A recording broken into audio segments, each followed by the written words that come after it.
Hello मेरे झारखंड के शेर शेरनियों, कैसे हो आप सब। उम्मीद करते हैं आप सब बहुत ही बढ़िया होंगे और आप अपनी परीक्षा की तैयारी भी बहुत ही अच्छे तरीके से कर रहे होंगे।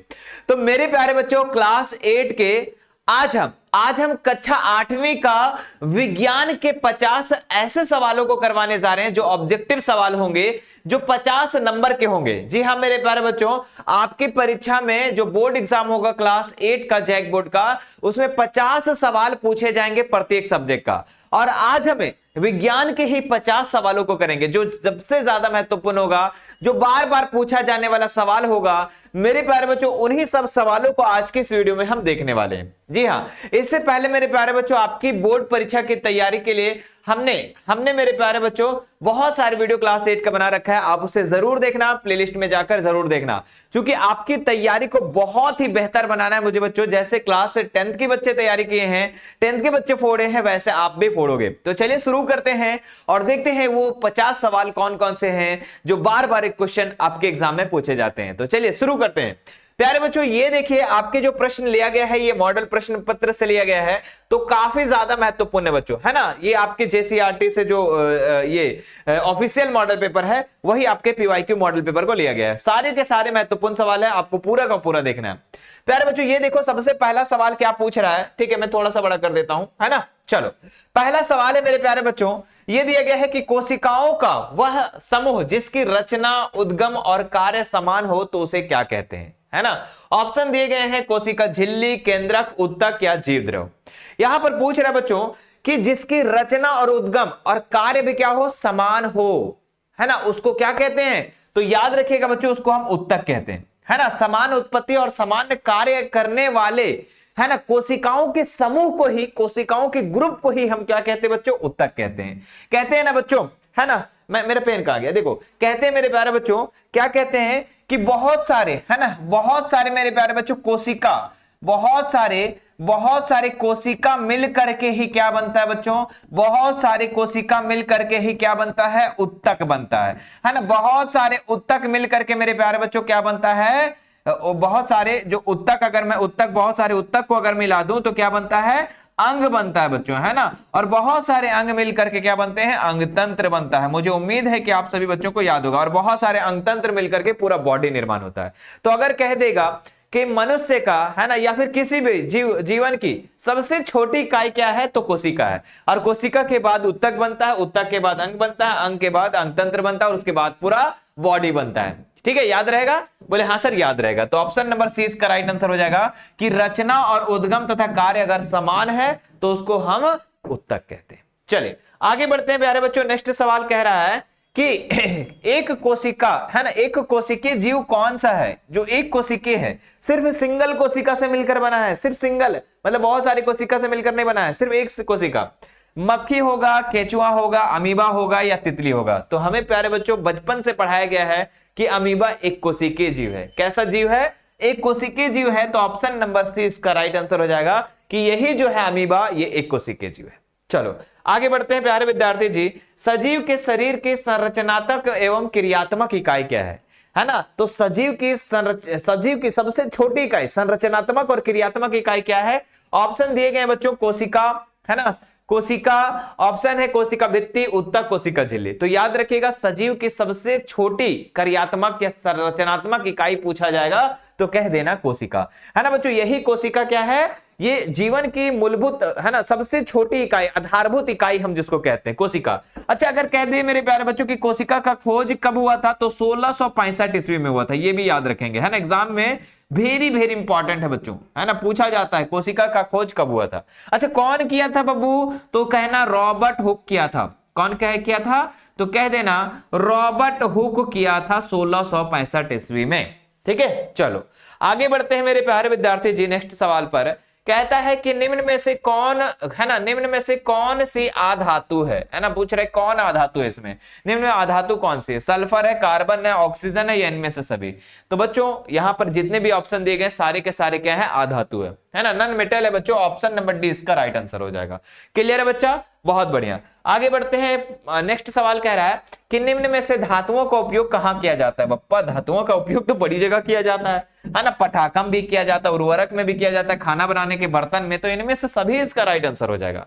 देख रहे हो विनोद, कितने आसान आसान से सवाल, कितने लॉलीपॉप सवाल पूछे जा रहे हैं, है ना, तो आप लोग भी इसे बना लोगे। अगला सवाल है बच्चों कि कौन सी एकमात्र आधातु है जो विद्युत की सुचालक होती है?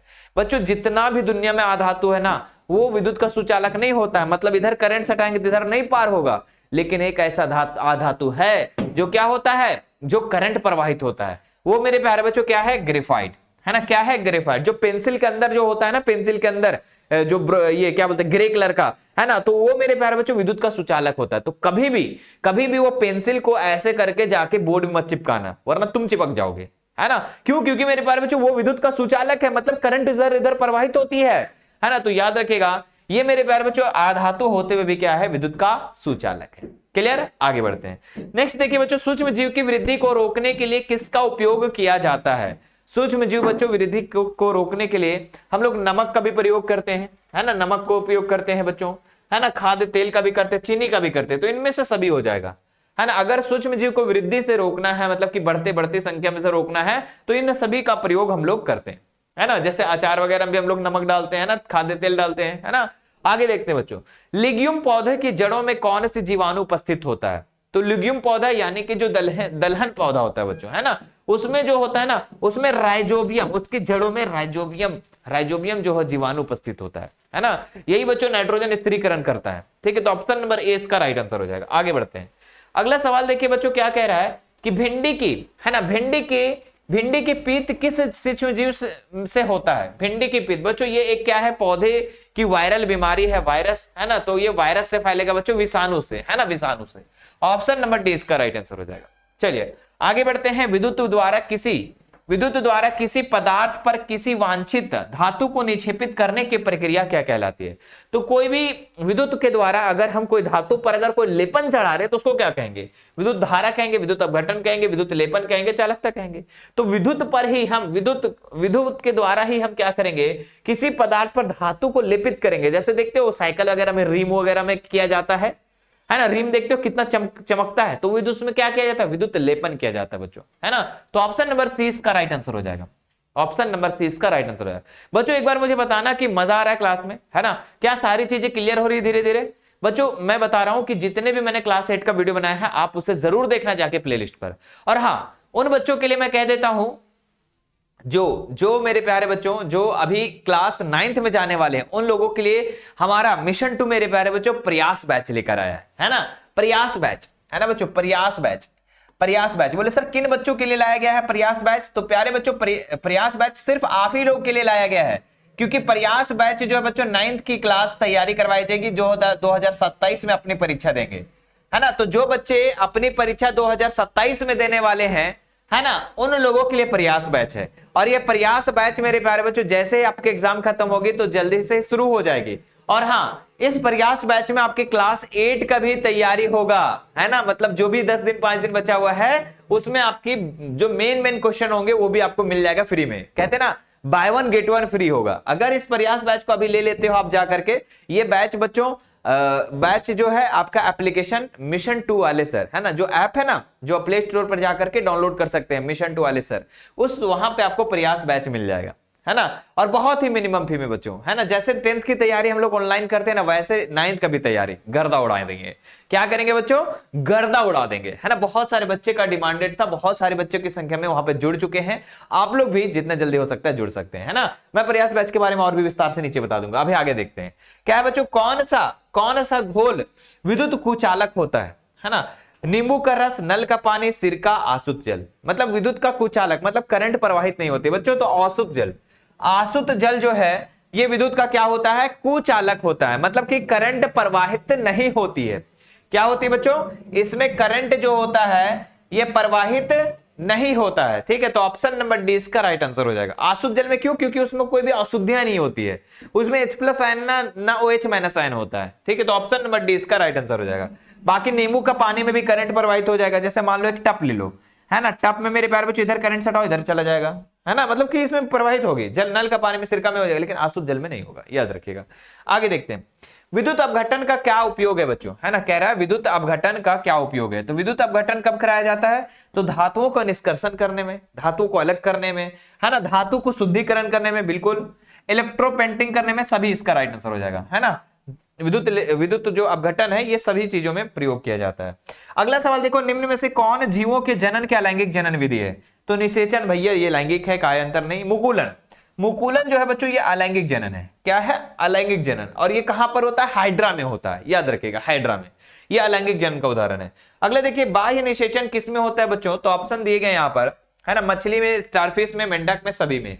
तो बाह्य निषेचन यहाँ पर तीनों में होता है, मछली में भी, स्टारफिश में भी, मेंढक में भी, इनमें से सभी इसका राइट आंसर। क्योंकि बच्चों ये निषेचन जो होता है ना, जो अंडाणु और शुक्राणु मिलता है, ये जल में जाकर मिलता है, मतलब जल में, है ना। मतलब मानव में क्या होता है कि निषेचन जो होता है वो लैंगिक जनन होता है, मतलब कि आंतरिक निषेचन जिसको बोल सकते हैं। लेकिन इनमें सब जो होता है बाह्य निषेचन होता है। मादा और जो नर होते हैं वो उसके अंडाणु शुक्राणु पानी में मिलता है ना, तल पर मिलता है, तो उसी को हम लोग क्या कह देंगे, ये बाह्य निषेचन है।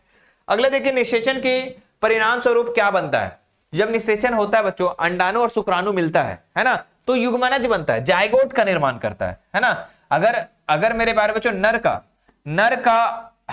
का क्या हो जाएगा, ये शुक्राणु, है ना, नर का शुक्राणु और मादा का मेरे प्यारे बच्चों अंडाणु, मादा का अंडाणु, अगर दोनों मिलता है मेरे प्यारे बच्चों, और ये फाइलोपियन ट्यूब में मिलता है। जब क्लास 10th में आओगे ना तो पूरा खोल के पढ़ा देंगे, टेंशन मत लेना एकदम, है ना, बच्चों को पढ़ाया हूं और पढ़ा देंगे, ठीक है। तो अंडाणु और शुक्राणु मिलता है तो जायगोट का निर्माण होता है ना, जिसको युग्मनज कहते हैं। अगला देखते हैं, नेक्स्ट देखो बच्चों, दो सतहों पर संपर्क के कारण कौन सा बल लगता है। तो अगर हम संपर्क करते हैं दो भी चीज, तो वो घर्षण बल लगेगा, है ना, पेशीय बल, चुंबकीय बल, घर्षण बल याद रखिएगा हमेशा संपर्कित बल होता है। क्यों, क्योंकि वो संपर्क में ही घर्षण लगता है। बाकी बच्चों चुंबकीय बल देखते हैं यहीं से लग जाता है, दूर से चुंबक बल लग जाता है ना, गुरुत्व बल भी दूर से, लेकिन घर्षण बल बच्चों संपर्कित बल होता है, याद रखिएगा। आगे बढ़ते हैं यहां पर नेक्स्ट सवाल पर, एकांक क्षेत्र पर कार्यरत बल को क्या कहते हैं। तो एकांक क्षेत्र पर कार्यरत बल को क्या कहते हैं, ऊर्जा कहते हैं, आयतन, दाब या द्रव्यमान। तो दाब कहते हैं बच्चों, याद रखिएगा, है ना। एकांक क्षेत्र पर कार्यरत बल को ही हम क्या कहते हैं, दाब कहते हैं। और दाब का जो मात्रक होता है बच्चों वो पास्कल होता है। क्या होता है, पास्कल होता है, याद रखिएगा, है ना, इंपॉर्टेंट है, बहुत बहुत इंपॉर्टेंट है। अगले देखते हैं, निम्नलिखित बलों में कौन सा संपर्कित बल है। तो प्यारे बच्चों कहता है पेशीय बल, चुंबकीय बल, विद्युत बल या फिर गुरुत्व बल। तो इसमें क्या हो जाएगा, मतलब संपर्कित बल कह रहा है ना, तो यहां पर जो हो जाएगा मेरे प्यारे बच्चों, ये पेशीय बल हो जाएगा। पेशीय बल जो हो जाएगा इसका राइट आंसर हो जाएगा ऑप्शन नंबर ए। आगे बढ़ते हैं, सूर्य नाभिकीय, है ना, सूर्य नाभिकीय अभिक्रियाओं के द्वारा क्या उत्पन्न करता है। तो यहां पर अगर सूर्य के नाभिकीय अभिक्रिया होती है बच्चों, तो वहां पर उष्मा भी निकलता है, बहुत ज्यादा हीट भी निकलता है और प्रकाश भी निकलता है। तो ऑप्शन नंबर सी इसका राइट आंसर हो जाएगा, है ना। आगे देखते हैं, कौन जीवाश्म ईंधन नहीं है। देखो बच्चों, जीवाश्म ईंधन नहीं है, कोयला, लकड़ी, प्राकृतिक गैस, पेट्रोल। तो जीवाश्म ईंधन हम उसको कहते हैं बच्चों जो लाखों करोड़ों वर्ष लग जाता है उसको बनने में, है ना। अब यहां पर देखो, कोयला बनने में भी लाखों करोड़ वर्ष लग जाता है, प्राकृतिक गैस, पेट्रोल भी। लेकिन बच्चों लकड़ी ये आपका, इसको हम लोग जीवाश्म ईंधन के अंतर्गत नहीं रखते हैं, है ना। कोयला को रखते हैं, लकड़ी को नहीं रखते हैं। तो ऑप्शन नंबर डी बी इसका राइट आंसर हो जाएगा। अगले देखते हैं, किसी पदार्थ का दहन के लिए क्या आवश्यक है। दहनशील पदार्थ, ज्वलन ताप, ऑक्सीजन, सभी। अगर कोई भी चीज जलने के लिए बच्चों हमको तो ऑक्सीजन चाहिए ही चाहिए, बिना ऑक्सीजन का जलता ही नहीं। जैसे आप बोले सर ये कैसे बोल सकते हैं आप नहीं जलता है। बच्चा आपने क्रियाकलाप किया होगा, है ना, आपने क्या किया होगा, एक मोमबत्ती जलाया होगा, ऊपर से गिलास ढक दिया होगा, तो जब तक उसमें ऑक्सीजन है तब तक वो मोमबत्ती जलता है ना। शीशा का गिलास रखना तुम लोग ना स्टील वाला गिलास रखोगे तो थोड़ा दिखेगा बाहर, नहीं एक शीशा वाला। अब तब तक जलेगा बच्चा जब तक उसमें ऑक्सीजन है। तो ऑक्सीजन जरूरी होता है ना जलने के लिए। अब देखो ना, पहाड़ों में जाकर जलाओ, है ना, पहाड़ों में जाकर जलाओगे बच्चों, तो पहाड़ों में क्या होगा ना, धुआं होगा। देखते हो पहाड़ वगैरह में पिकनिक वगैरह जाते हो, कितना धुआं होता है, मर रहा फूंक, मर फूंक, मर मर बाबू, मर मर मर मर। तो मर भी खूब फूंक, लेकिन जल भी नहीं करता। काहे कि ऑक्सीजन वहां कमी है ना, समझ ले बात के। तो इसमें ऑक्सीजन भी जरूरत है बच्चों, जलन ताप भी, दहनशील पदार्थ भी। तो सभी इसका राइट आंसर हो जाएगा, है ना। अब मान लो पत्थर के जलाएंगे तो थोड़ा जलेगा, दहनशील पदार्थ भी होनी चाहिए ज्वलन ताप भी होना चाहिए, है ना, ताप भी होनी चाहिए उसकी, ऐसे थोड़ी होता है। जीवन है ना बच्चों। अगला सवाल क्या दिया गया यहां पर कि जीवन काल की वह अवधि जब शरीर में ऐसा परिवर्तन होते हैं जिनके परिणाम स्वरूप जनन परिपक्व आता है ना। जनन जो होता है परिपक्व आता है। हेलो, हाँ बोलिए। 10 मिनट।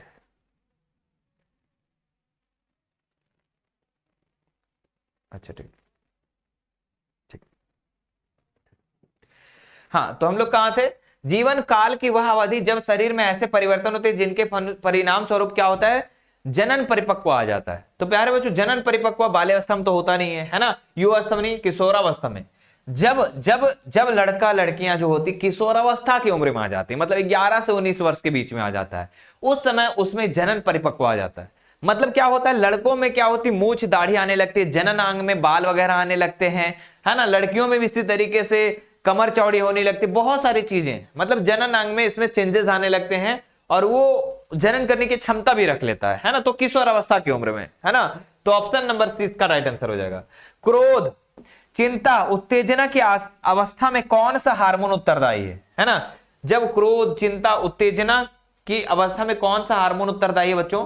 तो यहां पर आप देख सकते हैं थायरोक्सिन, है ना, एड्रेनलिन या टेस्टोस्टेरोन या फिर एस्ट्रोजन। तो इसका राइट आंसर हो जाएगा एड्रेनलिन, है ना, है ना। क्रोध, चिंता, ये सब में किसका उत्तरदायी है बच्चों? Adrenaline hormone. इसी को मेरे प्यारे बच्चों करो, है ना, करो या मरो, करो या मरो हार्मोन भी कहते हैं इसको। क्या कहते हैं? करो या मारो भी, करो या मरो, मारो नहीं मरो, हार्मोन भी कहते हैं इसको, ठीक है, याद रखिएगा। चलिए आगे बढ़ते हैं मेरे प्यारे बच्चों। नेक्स्ट हमारा क्या है? बच्चे के लिंग निर्धारण के लिए कौन उत्तरदायी होता है ना। तो माता होती है, पिता होती है, दोनों इनमें से कोई नहीं। तो बच्चे का लिंग निर्धारण मतलब बच्चा लड़का होगा कि लड़की होगा, ये किस पर डिपेंड करता है? माता पर या पिता पर? तो आप कहेंगे सर दोनों पर। नहीं बच्चा, ये पूरा का पूरा डिपेंड होता है, ये पिता पर होता है, ये पिता पर डिपेंड होता है कि वो लड़का होगी या लड़की होगी। बोले सर तो फिर गांव में मोहल्ला में सर इतना लड़ाई होता है कि लड़का हो लो लड़की हो लो, तो जाके सब किसको डांटा जाता है? तो लड़कियों को डांटा जाता है। लेकिन ऐसा कुछ भी नहीं है, क्योंकि वहां पर क्या है, शिक्षित लोग नहीं है। इसलिए मेरे प्यारे बच्चों हमने क्या किया, झारखंड को बदलना चाहा, है ना। क्योंकि मेरे प्यारे बच्चों कि हर बच्चे तक शिक्षा जानी चाहिए, ताकि कोई भी इन सभी चीजों से दूर हो जाए, है ना। जो चीज नॉलेज, मतलब क्या बोलेंगे, जो नॉलेज नहीं है वो भी नॉलेज आ जाए, है ना। तो प्यारे बच्चों, मैं चाहूंगा कि आप ये वीडियो सभी उन बच्चों को भेजें, सभी दोस्तों को भेजें जो क्लास 8 में और अपनी तैयारी कर रहे हैं, सभी को लोगों को भेजें, है ना। ताकि क्या हो मेरे प्यारे बच्चों, मिशन 2 हर लोगों तक पहुंच पाए, है ना, हर लोगों तक पहुंच पाए और हर बच्चों को जागरूक कर सके, है ना। तो याद रखिएगा। तो यहां पर पूरा का पूरा डिपेंड होता है, ये पिता पर डिपेंड होता है कि लड़का होगी कि लड़की होगी।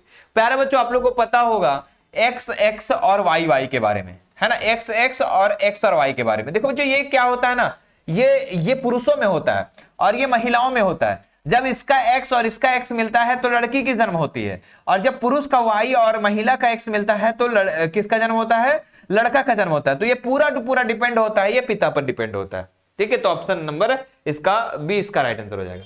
यदि आपतन कोण का मान जो है 30 डिग्री दिया गया है तो प्रवर्तन कोण का मान कितना होगा? तो प्यारे बच्चों, ये प्रवर्तक सतह है, ये आपतित किरण है, ये प्रवर्तित किरण है, बीच में क्या होता है? अभिलंब होता है, और इसको आपतन कोण कहते हैं, इसको प्रवर्तन कोण, और ये हमेशा का हमेशा बराबर होता है। तो इस बात को याद रखेगा कि आपतन कोण और प्रवर्तन कोण जो होते हैं वो सदैव बराबर होते हैं। यानी कि मेरे प्यारे विद्यार्थी, जो ऑप्शन नंबर सी इसका राइट आंसर हो जाएगा, है ना। आपतन कोण अगर 30 डिग्री है तो प्रवर्तन कोण भी 30 डिग्री ही होगा। चलिए आगे बढ़ते हैं। समतल दर्पण बना प्रतिबिंब होता है, समतल दर्पण से बना प्रतिबिंब कैसा होता है? आभासी होता है, वास्तविक होता है, धुंधला, या कोई नहीं? तो याद रखिएगा, समतल दर्पण से जो बना प्रतिबिंब होता है वो हमेशा आभासी और सीधा होता है।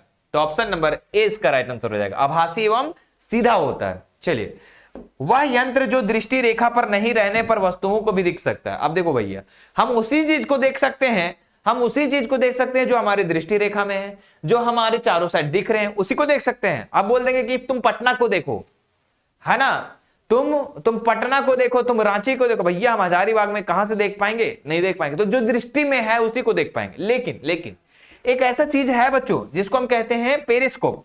इससे क्या होता है, जो दृष्टि रेखा में नहीं है उसे भी हम देख सकते हैं। जैसे पनडुब्बी वगैरह जो होते हैं ना, जो पानी में डूब करके खोजते पता करते हैं, वो पेरिस्कोप का प्रयोग करते हैं। आगे देखिए यहां पर काटी गई फसल से बीजों या दानों को अलग करना क्या कहलाता है? तो काटी गई जो फसल होती है उसको बीज और अलग। अब देखिए जैसे धान काट लेते हो, गेहूं काट लेते हो, तो देखते हो उसमें बीज और क्या होती है, डंटियां साथ में होती है।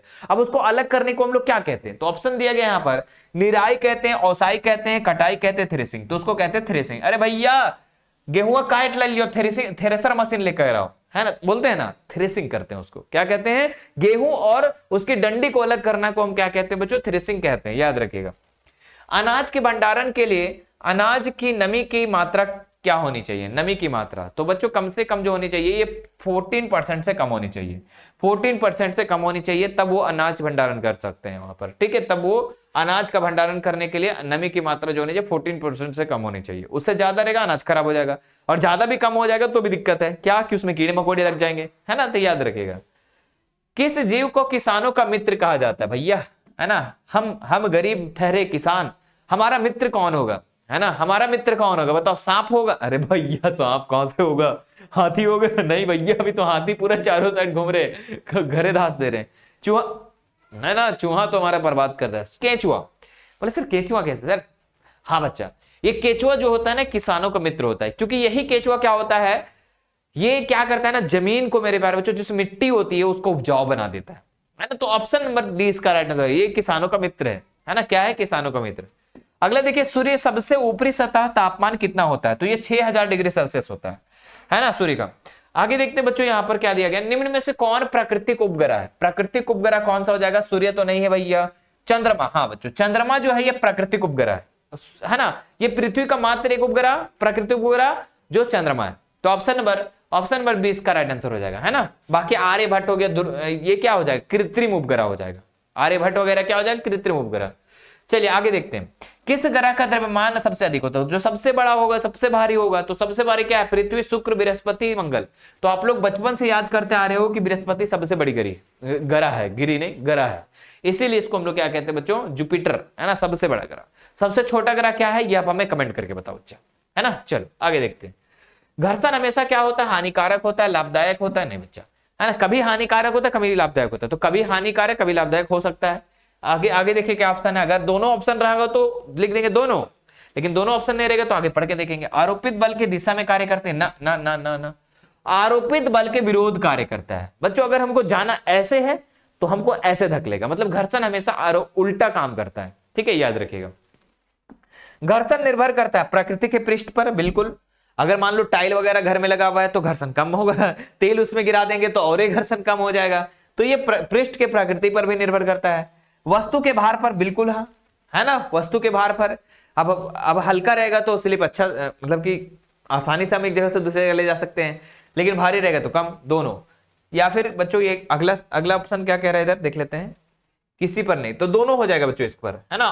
जो 35 का आंसर हो जाएगा ना, दोनों हो जाएगा, 35 का आंसर दोनों हो जाएगा बच्चों। इसका पीडीएफ अगर आपको चाहिए तो हमारा ऐप पर मिल जाएगा। कहां पर मिलेगा? ऐप पर, है ना, ऐप पर मिल जाएगा। और ऐप पे मेरे प्यारे बच्चों क्लास 9th की भी तैयारी होगी आपकी, है ना। 8 में हो आप लोग, 2027 में जाओगे तो उसकी तैयारी होगी। साथ ही साथ बाय 1 गेट 1 फ्री में यहाँ पर आप लोग का जो कोर्स आया बच्चों, प्रयास बैच, मैं दिखा देता हूं अब, है ना, मैं आप लोग को दिखा देता हूं एक बार प्रयास बैच कहाँ है।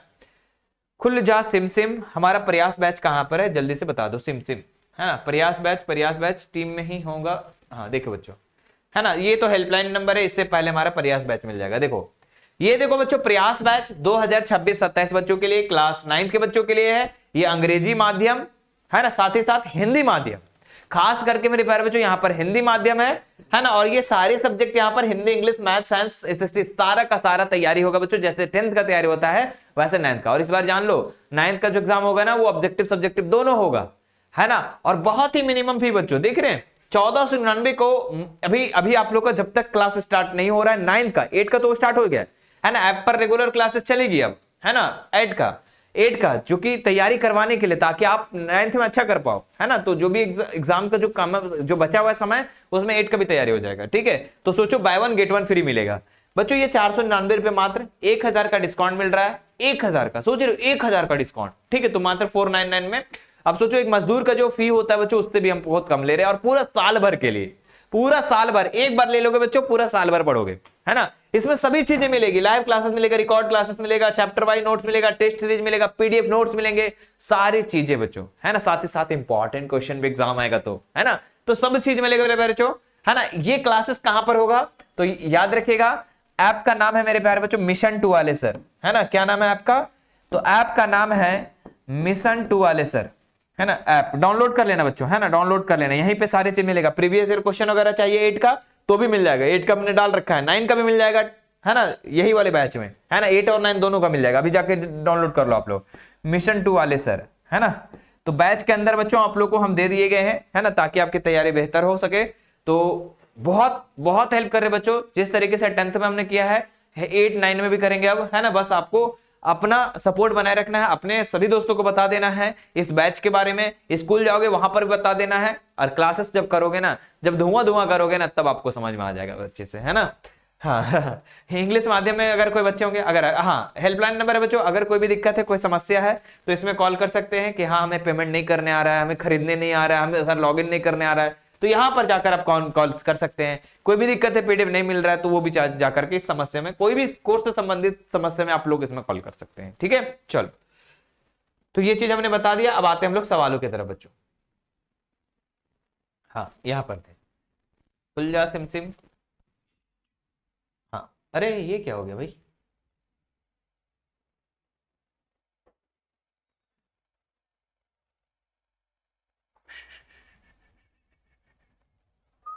हाँ चलो ये देखो, है ना। तो हम लोग यहाँ पे सवाल थे, सवालों की तरफ आते हैं। घर्षण, हाँ यहाँ तक हो गया था आरोपित वाले, घर्षण निर्भर करता है, हो गया था दोनों पर। घर्षण बढ़ने से तरीका, हाँ बच्चों देखो यहाँ पर कह रहा है कि घर्षण बढ़ने का तरीका निम्न में से कौन सा है ना। घर्षण बढ़ेगा कैसे बच्चों, ध्यान देखो, है ना, स्नेहक के द्वारा, बल बेरिंग के द्वारा, सतह रुखड़ा कर। तो घर्षण अगर हम सतह को रुखड़ा कर दे, टाइल के जगह में हम क्या लगा दे, ईटा पत्थर लगा दे, तो रुखड़ा बढ़ा देंगे तो घर्षण बढ़ जाएगा, है ना। घर्षण क्या हो जाएगा, बढ़ जाएगा, ठीक है। एकदम जितना प्लेन रहेगा उस घर्षण कम होगा, जितना रुखड़ा खुखड़ा रहेगा वो घर्षण ज्यादा होगा, ठीक है, याद रखिएगा। आगे देखिए, हाँ यहां पर बच्चों इनमें से कौन संश्लेषित रेशा है, नाइलॉन, सूती, रेशमी, ऊन, है ना। तो यहां पर अगर देखें तो इनमें से कौन जो है संश्लेषित रेशा है, संश्लेषित रेशा उसको कहेंगे जो मानव खुद बनाता है बच्चों। तो यहाँ नाइलॉन, नाइलॉन क्या है, संश्लेषित रेशा है। बाकी सूती, रेशमी, ऊन क्या है बच्चों, ये प्राकृतिक रेशा में हम लोग आ जाएंगे, ठीक है। निम्न में से 4 आर नहीं है, रिड्यूस करना ये तो है भाई, रियूज करना ये भी है, रिसाइकल करना ये भी है, तो चौथा कौन नहीं है भाई, रिमूव। रिमूव नहीं बच्चों, यहां पर रिकवर होना चाहिए, है ना। ये आर का मतलब नहीं है ना, ये आर है ही नहीं बच्चों, ठीक है। तो ऑप्शन नंबर डी इसका राइट आंसर हो जाएगा, है ना। देखो 4 आर का मतलब होता है रिड्यूस करना, मतलब कोई भी चीज को क्या करना है बच्चों, कम करना, है ना। रियूज करना, कोई भी चीज अगर प्लास्टिक उपयोग कर रहे फिर से उपयोग करो। रिसाइकल करना, मतलब कोई भी अगर प्लास्टिक को यूज कर रहे बच्चों, खराब हो गया तो फिर उसको पिघला करके फिर से प्लास्टिक बना करके रिसाइकल करो उसको, है ना। रिमूव नहीं होगा, क्या होना चाहिए, रिकवर होना चाहिए, ठीक है, याद रखिएगा। आगे देखिए क्या है बच्चों, इनमें से कौन पिघल जाती है परंतु जलती नहीं, तो नायलॉन। नायलॉन कहाँ है, ये बच्चों पिघलता है लेकिन जलता नहीं है, जलता नहीं, याद रखिएगा। आगे देखिए आवृत्ति का मात्रक क्या हो सकता है बच्चों, तो आवृत्ति का मात्रक यहां पर दिया गया है हर्ट्ज, मीटर, सेकेंड या पास्कल। तो इसका जो राइट आंसर हो जाएगा बच्चों, ये आवृत्ति का जो हो जाएगा हर्ट्ज हो जाएगा, है ना, ऑप्शन नंबर ए। आगे देखते हैं यहां पर, नेक्स्ट है यहां पर, एक कंपन में लगे समय को क्या कहते हैं, तो एक कंपन जब होता है बच्चों, है ना, एक कंपन होगा तो इसको आवर्त काल कहेंगे, है ना। क्या कहेंगे, एक कंपन को पूरा करने में जो समय लगा, समय को क्या कहते हैं, आवर्त काल कहते हैं, याद रखिएगा बच्चों। अगला सवाल देखते हैं यहां पर, ध्वनि संचरित तो हो सकती है बच्चों, है ना, केवल ठोस में, केवल द्रव में, केवल वायु गैस में, या दोनों में। तो प्यारे बच्चों याद रखिएगा, ध्वनि जो संचरित होता है, ध्वनि जो पास होता है वो तीनों में होता है, ठोस, द्रव, गैस में। हाँ यहां पर क्या होता है, ठोस में ज्यादा होता है, गैस में थोड़ा कम होता है, द्रव में कम होता है, ठोस में ज्यादा होता है। तो ध्वनि जो संचरित होती है बच्चों, ये तीनों में होता है, ठोस, द्रव, गैस में, तीनों में होता है। चलिए आगे बढ़ते हैं।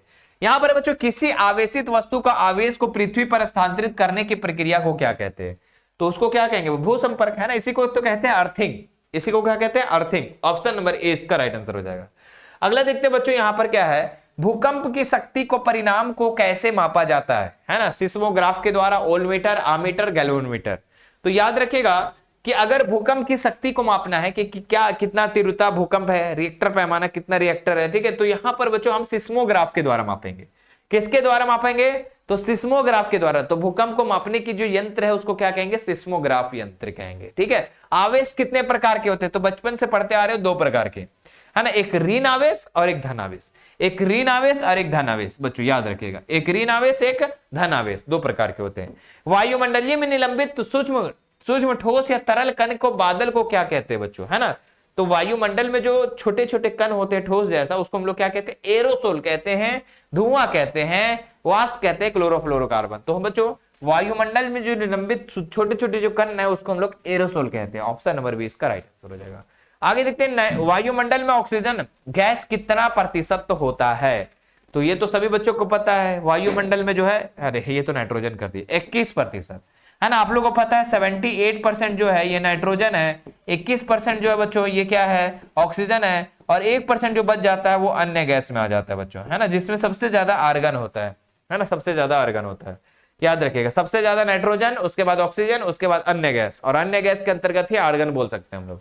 वनोन्मूलन का स्थायी हल क्या है, जो वन धीरे धीरे कटते जा रहे हैं बच्चों, इसका क्या हल हो सकता है, तो ऑप्शन दिया गया यहाँ पर, मरुस्थलीकरण, जंतु संरक्षण, पुनर्रोपण या पुनर्चक्रण।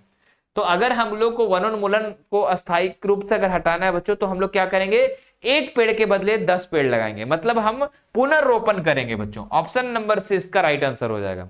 चलिए आगे देखते हैं, अब हमारे पास मात्र 2 सवाल बचे हैं बच्चों, तो मैं बस आपसे यही कहूंगा कि वीडियो को अगर फर्स्ट बार आए हो चैनल पर तो चैनल को सब्सक्राइब कर लीजिएगा और बेल आइकन बटन को जरूर दबा लीजिएगा, और अपने उन सभी पड़ोसियों को, अपने दोस्तों को जरूर भेज देना बच्चा जो क्लास 8 में होंगे, अपनी बोर्ड परीक्षा की तैयारी कर रहे होंगे और 9th में जाने वाले होंगे, सभी लोगों तक मेरे प्यारे विद्यार्थी जी आप इस वीडियो को शेयर कर दीजिएगा। ठीक है, और वीडियो कैसा लगा वो आप हमें नीचे कमेंट करके जरूर जरूर जरूर बताना। ठीक है, हाँ, और हाँ बच्चों आपको मैं बता दूं, 2 सवाल बचे हुए, इससे पहले मैं बता दूं कि आप लोग जो प्रयास बैच के बारे में तो उसको पता है बच्चों, आप लोग प्लेलिस्ट जाकर देख लेना। ठीक है, प्लेलिस्ट में हमने बच्चों क्लास 8 की तैयारी के लिए हमने बहुत सारे वीडियो बना कर रखा है ना, ताकि अगर सारी वीडियो को अगर आप देख लेते हैं ना, अब एक वीडियो देखकर नहीं जाना, सारी वीडियो को देख कर जाना, है ना, मतलब हर दिन एक एक करके, हर दिन आधे घंटे टाइम लगा करके सारी वीडियो को देख कर जाना।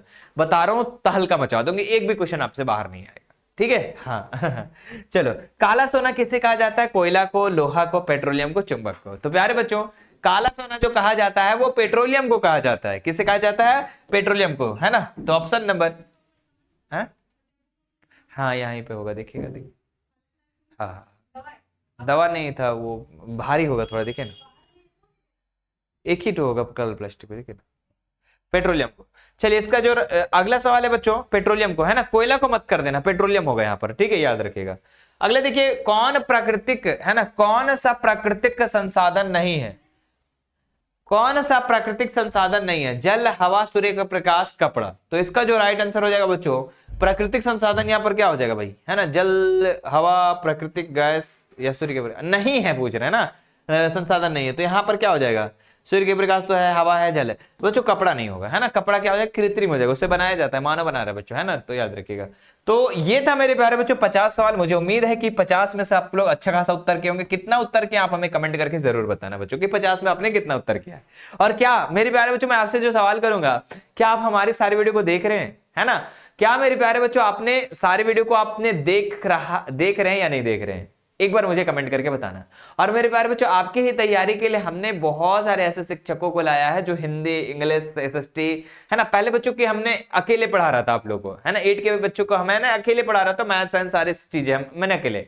लेकिन बच्चों अभी आप लोग को एक्सपर्ट टीचर हम दे रहे हैं, है ना, हिंदी के लिए, इंग्लिश के लिए, SST के लिए, है ना, सभी के लिए। और प्यारे बच्चों हमने 10th की तैयारी बहुत ही धाकड़ से करवाया और ये रिकॉर्ड रहा है इस बार ऐसा रिकॉर्ड रहा है कि एक भी क्वेश्चन बोर्ड एग्जाम में बाहर नहीं आया। जो हमने 3 सेशन लिया था बच्चों के लिए, और वो 3 सेशन जो है बच्चों के लिए रामबाण हो गया है, जैक बोर्ड के बच्चों के लिए, है ना। तो आप लोग भी मेरे प्यारे बच्चों पीछे ना हटना, आप लोग भी कदम से कदम मिलाए चलना और मजा करेंगे बच्चों, बहुत धुआं करेंगे, है ना। चलिए बाय बाय बच्चों, फिर मिलेंगे आप लोगों से नेक्स्ट वीडियो में। वीडियो को ज्यादा से ज्यादा शेयर जरूर कीजिएगा। धन्यवाद।